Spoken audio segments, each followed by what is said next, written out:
Ini kadang-kadang Pak ya, masuk umur 50 ke atas belum 60, wah udah banyak ini asam urat, kolesterol dan lain sebagainya ya, banyak penyakitnya ya. Ini Abu Thayyib At-Tabari sehat, maka kemudian ditanya apa resepnya.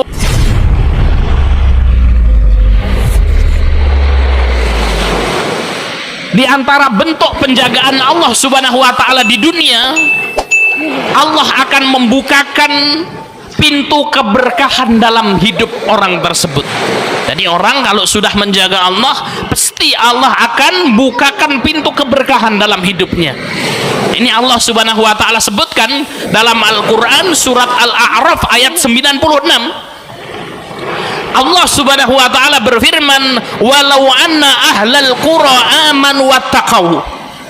Kata Allah Subhanahu wa taala, seandainya penduduk suatu negeri itu beriman kepada Allah, wattaqau, dan bertakwa. Takwa itu kan menjalankan perintah dan menjauhi larangan. Berarti apa? Orang yang bertakwa itu orang yang menjaga Allah. Seandainya suatu penduduk suatu negeri beriman dan bertakwa kepada Allah Subhanahu wa taala, la fatahna alaihim barakatim minas sama'i wal ard. Sungguh kata Allah Subhanahu wa taala, akan kami bukakan keberkahan dari langit dan bumi untuknya. Allah akan turunkan hujan yang mendatangkan keberkahan ya, buminya akan Allah tumbuhkan tanam-tanaman yang memberikan kecukupan, hidupnya dimudahkan oleh Allah Subhanahu wa taala, dibuka berkahnya Allah Subhanahu wa taala. Jadi jangan kemudian kita bermimpi Bapak Ibu yang dimuliakan Allah Subhanahu wa taala, kita pengen mendapatkan keberkahan hidup namun kita tidak mau mengikuti aturan Allah. Itu tidak ada ceritanya. Orang yang tidak mengikuti aturan Allah, orang yang tidak menjaga Allah, maka akan jauh dari keberkahan. Walaupun materinya banyak, mobilnya 10, rumahnya tingkat, megah, namun tidak pernah menjaga hak-hak Allah Subhanahu wa taala, maka dia tidak akan mendapatkan keberkahan hidup. Sederhana secara kasat mata ya, rumahnya sederhana, hidupnya sederhana, namun taat kepada Allah Subhanahu wa taala, Allah Subhanahu wa taala berikan itu keberkahan hidup pada orang tersebut ya. Allah berikan kekayaan di dalam jiwanya, karena hakikat orang kaya adalah orang yang tidak membutuhkan sesuatu, itu kaya Pak. Maka Rasul bersabda, ya sesungguhnya al-ghina, kekayaan adalah ghinaun nafsi, kaya itu adalah kaya jiwa. Sederhana namun senantiasa qanaah, merasa cukup, senantiasa bersyukur, senang ya. Kita ini kan bisa merasakan nikmatnya hidup kalau bersyukur Bapak Ibu yang dimuliakan Allah. Walaupun punya mobil paling hebat ya, mobilnya 10, harganya 5 miliar, kalau kemudian kita tidak bersyukur, itu kita tidak akan bahagia. Orang beli mobil Pajero baru misalnya, waduh ini ada tetangga ini mobilnya lebih bagus lagi kan gitu ya, maka kemudian dia tidak bersyukur, dia tidak akan bahagia ya. Maka kebahagiaan itu untuk orang-orang yang bersyukur terhadap nikmat yang Allah Subhanahu wa taala berikan kepadanya.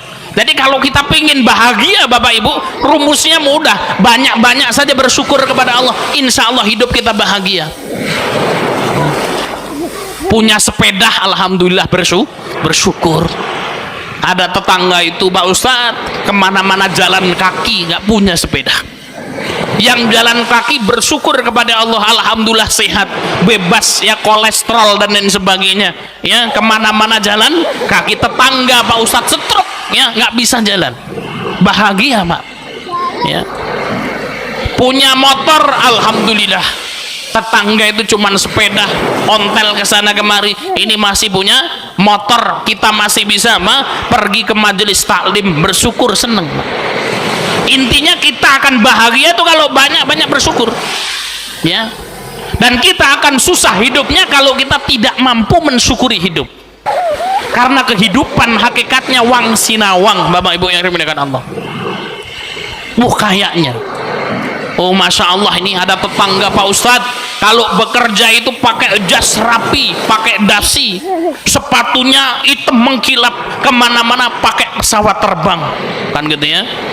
Kayaknya enak atau enggak ini Pak orang seperti ini? Seneng atau enggak kira-kira? Tergantung orangnya mau bersyukur atau enggak.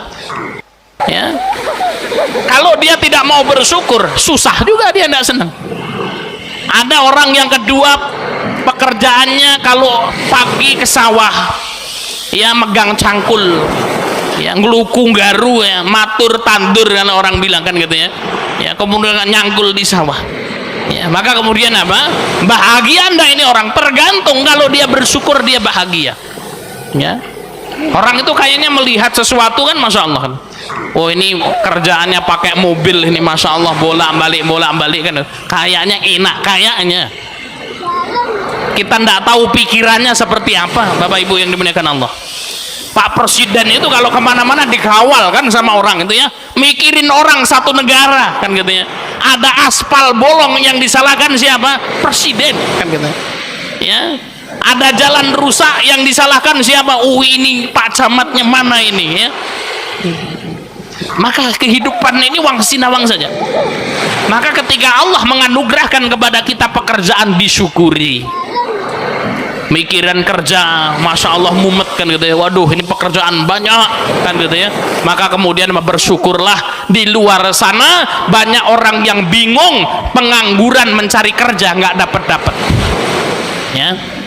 Ini orang kalau nggak bersyukur Pak, susah terus hidupnya. Pengangguran, waduh bingung nyari kerja, ke sana kemari, dapat pekerjaan banyak aturan, pekerjaannya banyak, pusing dan lain sebagainya kan gitu ya. Bersyukurnya kapan kita? Sampai mati kita tidak bersyukur kepada Allah Subhanahu wa taala ya. Maka ya Bapak Ibu yang dimuliakan Allah Subhanahu wa taala, ketika kita bertakwa kepada Allah, Allah akan turunkan keberkahan pada kita. Dan kalau keberkahan Allah sudah turun, maka kita akan mendapatkan kebahagiaan dalam hidup.